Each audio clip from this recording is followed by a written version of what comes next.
Ministeerri muummee Abiy hidhattoota waraana bilisummaa Oromoo naannoo Oromiyaa keessa socho'aa jiran waliinis garaagartee jiru mariin furuuf mootummaan carraaqqii gochaa akka jiru dubbatan. Mariin hidhattoota waraana bilisummaa Oromoo kan mootummaan shanee jedhu waliin taasifamus ta'e kan faannoo waliin taasifamu akka ija hin godhanneef waan sababa jedhanis kaasaniiru. ዘሴሚስትሩ ሸኔ ከሸኔ ፎርሶች እነሱም አንድ አይደሉም ከተወሰኑ ሴክቶች ጋር እንዲሁ ቀጣይነት ያለው ንግግር እያደረግን ነው።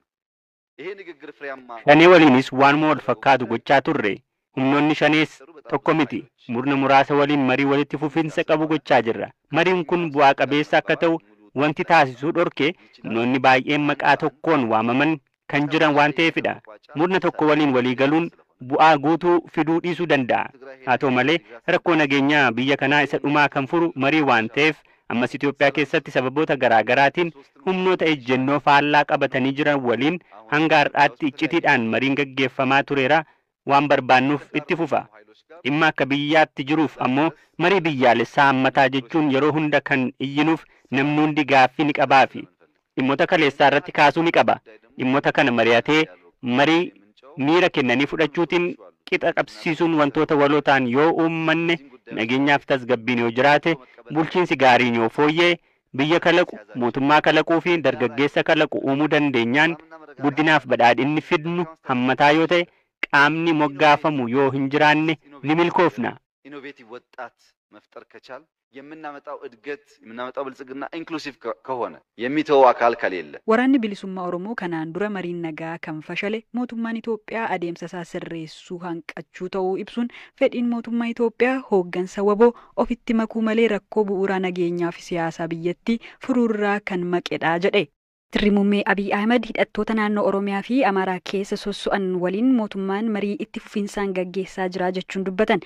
Ministeerri muummee Abiy kana kan jedhan riiformii maammata dinagdee biyyattiin torban kana hojiirra oolchuu eegalte irratti ibsa yeroo kennanittidha. Riiformiin dinagdee ifa ta'e akka hojiirra oolu nagaa fi tasgabbiin baay'ee barbaachisaadha jedhaniiru. ክሪቲካል ፋውንዴሽን ሰላምና መረጋጋት ነው። ኢትዮጵያ ውስጥ ሰላምና መረጋጋት ካልመጣ ኢንቨስትመንት አይመጣም። bu'uurri murteessaan nageenyaaf tasgabbiidha. Itoophiyaa keessatti nagaaf tasgabbiin dhufuu baannaan investmentiin hin dhufu. Tuuristiin hanga barbaadnuun hin guddatu. Nutis sochoonee barbaachuu fi daldaluuf ni rakkanna. Nageenyaaf tasgabbiin dirqamadha. Nu barbaachisa jechuudhaan baroota darban keessa nagaa jedhama. Fakkeenyaaf salphisanii kaasuudhaaf ji'oota 2-3 darban keessa nuu fi humnoota Tigraay jiran gidduutti taateewwan 2-3-4-5 ta'an turan. Yeroo itti tuttuqamneet tureera. Akka daandiin taanetti gorru taasifamneet turre. Hin barbaachisuu jechuun irra deddeebiin mari'annee dhimmicha akka toora qabatu taasifneerra. Ji'oota 3 darban keessa si'a 10 ol mari'anneerra. Sababiin isaa immoo gara walitti bu'insaatti akka hin galleefidha. Hanga ammaan ibsine akka beektaniif humnoota naannoo Amaaraa keessa socho'an waliin dubbachuu kan jalqabne bubbulleerra. Garuu humni kun tokko waan hin taaneef isa kana waliin yeroo dubbannu isa kaan waliin waliif hin gallu. Tokko akka ta'aniif carraaqqii guddaan taasifamaa tureera. Waliin dubbachuuf akka mijatutti haa ta'u malee waliin dubbachaadhuma jirra. Humnoota naannoo Amaaraa jiran keessaa gareen mootummaa waliin marii jalqaban jiru. Maaliif jennaan mariin yoo deemne nagaa yoo buufne badhaadhina yaadnu waan mirkaneessinuufidha. ለምን በንግግር ከሄን ሰላምን ካመጣን የምናስበውን ብልጽግና ስለሚያረጋግጥ Abiy Ahmed riiformii dinagdee ilaalchisee tibba kana hanqinni odeeffannoo fi burjaajiin waan jiruuf aangoonni mootummaa fi qaamoleen dhimmi ilaallatu bakka jiranitti marii gaggeeffame irratti ibsa kennaniiru.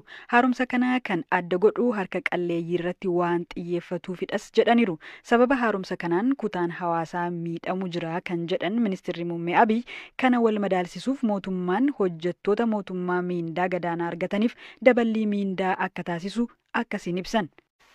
በአሁኑ ደሞዝ ማሻሻያ ከ90 ቢሊዮን ብር በላይ fooyyeensa mindaa ammaa kanaan maallaqa birrii biiliyoona 90 ol nu gaafateera. Birrii biiliyoona 90 ol. Adeemsa akkamii hordofee yoo jettan hojjetaan mootummaa gajjallaa jiru birrii 1,500 argatu mindaasaa harka 300 daballe dachaa 300 kun seenaa Itoophiyaa keessatti mul'atee hin beeku. Gararraarra kan jiru 25,000 kan jiru yeroodhaaf obsaa jenneerra. Kan daballi taasifneef warra gajjallaa jiraniifidha. Namoota riiformiin kun isaan miidhu qabeenya guddaa daballee fooyyessineef warra xiqqoo fooyya'an ammoo ni dhiifne. Isaan gahaadha jechuu miti. Bira qabaan bo'aa kan bulan hojjetaa gargaaruu qabna jenneetidha. Kanaaf warri muudamaa baay'ee argachuu dhiisuu danda'u. ሰራተኛ ማገዝ አለብን ነው እና ተሿሚዎች ምናምኖች ብዙ ላይ ያገኙ ይችላሉ። Haaromsi biyyoota kaanii harka qalleeyyii irratti kan xiyyeeffate miti kan jedhan ministeerri muummee Abiy kan keenya garuu rakkoo harka qalleeyyii qooddachuun isa jijjiiruu irratti waan xiyyeeffateef dinqisiifannaa hedduu argatee jedhan. Imaammata diinagdee haaraa hojiirra oolchan ilaalchisuun ibsa bal'aa yeroo kennan haaromsi kun barbaachisaa waan ta'eef malee hadhaadhaa jedhan. Haaromsa kanatti callisnee miti kan galle yoo jedhan hayyoota addunyaa hedduu waliin mari'achuus dubbataniiru. Harka qalleeyyii deeggaruu dabalataan kontiroobaandistoota seera qabsiisuufis furmaatadhaa jedhaniiru. ሬሚታንስ የሚልከውን በህግ ገቢ የሚከፍለውን በህግ kan maallaqa biyya alaatii ergus seeraan gibira kan kaffalus seeraan inni alatti ergus yeroodhaan halkanii fi guyyaa hojjete mootummaanis itti gaafatamummaan hojii isaa yoo hojjete kun Itoophiyaadhaaf qoricha fayyisudha. Qorichi heetoo amma fudhanne nutti hadhaa'ullee ni fooyyessa. Erga fooyyessee booda immoo yeroo dheeraadhaaf fayya buleeyyii taanee turraa jechuudha. Amma gara waltajjii addunyaatti makamne tarree biyyoota muraasaa cufaman hin guddanne karoora beekamu biyyoota hin qabne keessaa baanee gara biyyoota iftoominaan hojjetanitti makamneerra. Kana lammiileen Itoophiyaa xiyyeeffannoon ilaaluu qabu. Rakkoo jiru immoo funaannee waan adda baafneef karaa waltumsuutiin isa hir'isuudha. Rakkoo hin qabnu jechuu miti. Riiformiin rakkoo irraa bilisa ta'e hin jiru. Rakkoon jira. Rakkoon sun yoo nuuf galee fi hoogganne kan to'atamudha. ማኔጅ የሚደረግ ነው። Riiformii kana hojiirra oolchuuf seera qabeessaan hojjechuu fi itti gaafatamummaa bahachuunis murteessaa ta'uu kaasaniiru. ድሃን የሚጎዳ ሪፎርም አንሰራም። እኛ ድሃ ተኮር ነን። ድሃን እየጎዳን መንገድ አንሰራም። ድሃን በሚጠቅም መንገድ ሪፎርሙን እንመራዋለን። ሁለተኛ nuti riiformii hiyyeessa miidhuun hojjennu. Nuti hiyyeessaaf warra xiyyeeffannoo kennudha. Hiyyeessa miidhaa daandiin hojjennu. Karaa hiyyeessa fayyadamuun riiformicha ni hoogganna. Lammaffaa kana keessatti namoonni miidhaman jiru. Baay'ee kan hin dubbatamneef miidhaa baay'ee olaanaan kan isaan irra ga'u jiru. Kontiroobaandistoota. Isaan baay'ee miidhamu. Warqii waliin dha'uudhaaf ni rakkatu. Oomisha midhaanii seeraan ala baasuudhaaf ni rakkatu. Biyyoota ollaa waliin shira xaxuurrattis ni rakkatu. Kontiroobaandistoonni waan isaanitti hin tolleef yuutuubaroota bitatanii wacuu danda'u. Haa ta'u malee nu dhaabuu hin danda'an. Dhaabsisuu hin danda'an. Hiyyeessa akka hin miidhamne ni hojjenna. Isaanii namoonni gorsina. Wanti isin hangammaatti saamtan ni ga'a waan ta'eef gara seera qabeessummaatti deebi'aa jennaan. Adeemsi isaas akkasidha malee wanti kun yeroo dhufutti namni wacuu fi miidhaan irra ga'u hin jiru jechuu miti. Tokko hiyyeessadha. Qotee bulaa. Hiyyeessi magaalaa jiraatus seeftiniitiidhaan tumsamuu qaba. Hiyyeessi magaalaa jiraatus ni miidhama. Isaafis karoora gahaa qabna. Kanaan ala garuu kontiroobaandistiin gara seera qabeessummaatti galuu warqii Itoophiyaa, loon Itoophiyaa, midhaan Itoophiyaa hin miliksin. Gorsi keenya kanadha. Ta'uu baannaan immoo seera kabachiisuudhaaf ni hojjenna. ምክሩ እሱ ነው። ካልሆነስ ህግ ለማስከበር እንሰራለን። Nama sanyii san gara manaatti gara magaalaatti fidnee magaalaa keessatti ishii guddisaa jira jechuudha. Mee jalqaba isa horsiisuudhaaf gara yaadni isaa akkamitti isiniif dhufe? Namni Turkii tokko hin jira Muhammad kan jedhamu waa'ee makanniisaa kana itti haasofnu biyya kiyyaa kinniisni nama inni dine hin jira.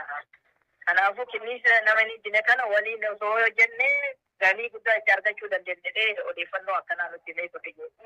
Biyya keenya Itoophiyaa kana osoo hin ta'in biyya Turkii hin jirtiin hin jedhee nutti himee beekta. Kinniisni nama inni dine hin jirtu moo hin jirtu akka addunyaatti maal fakkaatti kan jedhu qorannoo adeemsisne.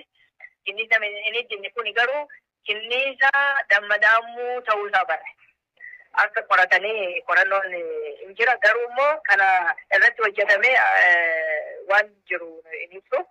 Kanaaf maaliif irratti hojjennee nullee qorannoo adeemsisne kan jiru hin barree keessattuu naannoo Oromiyaa kana keessa bakka baay'ee jirti fakkeenyaaf asii keessa Baalee kana Wallagga hin jira.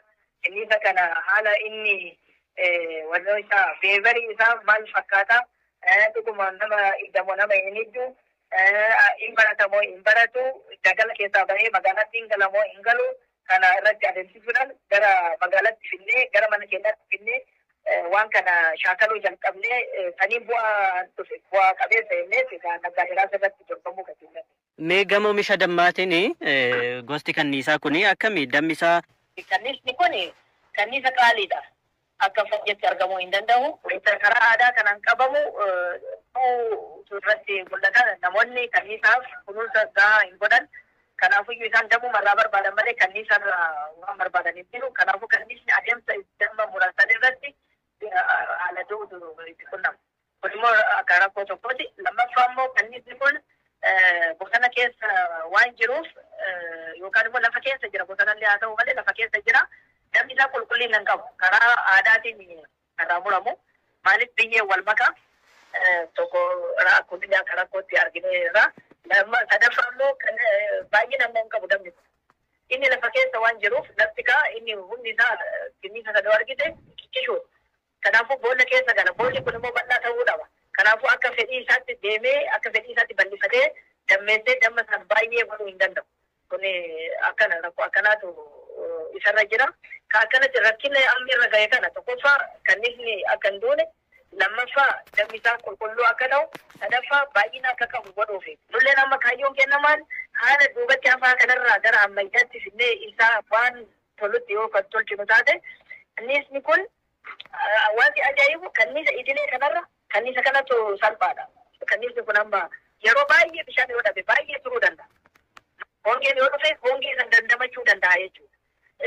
Eeganni booda immoo dammi isaa kun qoricha garaagaraatiin fayyada. Mother medicine honey jedhaniin qoricha haadhaa jedhaniin qaba. Mee amma isinii lafa keessatti wal hortinaan jettee gaagura ammayyaa hojjettamoo lafuma keessatti akka isheen duraan hortutti horsiisaa jirtu? Gaagurri dur nu beeknu gaagura kanniisa kaaniif qaboonu fi kanniisa kanaaf qaboonu gaagurri addaa jira. Saayiziin isaallee akkaataa itti hojjetamu jira. San amma nu kawajan gaagura ishiidhaaf miidhagu tolchina malee lafa keessatti waan barbaadu muka hin barbaaddi.